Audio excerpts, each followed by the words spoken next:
অনেক পেশেন্ট আমাদের কাছে আসেন, গাইনোকোলজিস্ট আমাদের কাছে রেফার করেন যে অনেক পেশেন্ট দেখা যায় আ কনসিভ করছেন, বাচ্চা পেটে আসছে। উনারা অ্যাজমা যদি থেকে থাকে, তার শ্বাসকষ্ট রোগ যদি থেকে থাকে, তার যদি একটু অ্যালার্জি রানিটি থেকে থাকে, সে সব ওষুধ বন্ধ করে দেয়।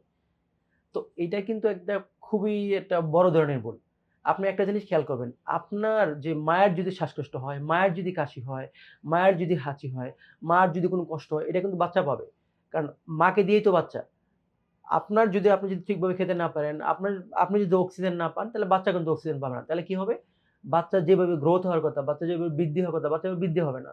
বাচ্চার দেখা যায় ওই ইয়াতেই যখন জন্ম হবে তখন দেখা যায় আপনার আইসিইউ, এনআইসিইউ সাপোর্ট লাগবে। তার ঠান্ডা লেগেই থাকবে, তার নিউমোনিয়া হবে।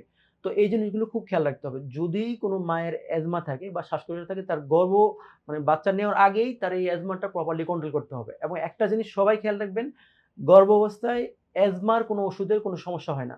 সব ওষুধ গর্ভাবস্থায় একদম সেফলি নেওয়া যায় এবং মা সুস্থ হলে বাচ্চাও সুস্থ থাকবে। অনেক দেখা যায় যে অনেক ক্ষেত্রে আমরা বলি মাকে যে আমাদের যে ইনহেলার গুলো এডভাইস করব এটা রেগুলার নিবেন। আপনি বাইরে বেরোলে মাস্ক পরে থাকবেন। আপনার যে খাবারে vitamin D, vitamin C, zinc সমৃদ্ধ খাবারগুলো বেশি খাবেন।